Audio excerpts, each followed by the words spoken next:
কে জবাই করে ওরা ফুরাতের কুলে একটু পানির জন্য তার শেষে সেই পানিতে উজু করে ওরা নামাজ আদায় করেছে। ওরা কারা চিন্তা করুন, ওদের থেকে হুঁশিয়ারও থাকতে হবে, ওরা সব কিছু পারে। তাই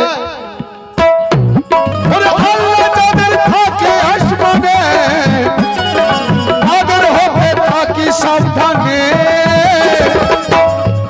আর যেদিন তোমার আয়না দেখেছি, যেদিন তোমার আয়না দেখেছি, যেদিন তোমার আয়না দেখেছি, ওগো মুর্শিদ পিয়া ওগো ঔষধ পিয়া, আর যেদিন তোমার আয়না দেখেছি আর মৌলা পাকের দিদার পেয়েছি।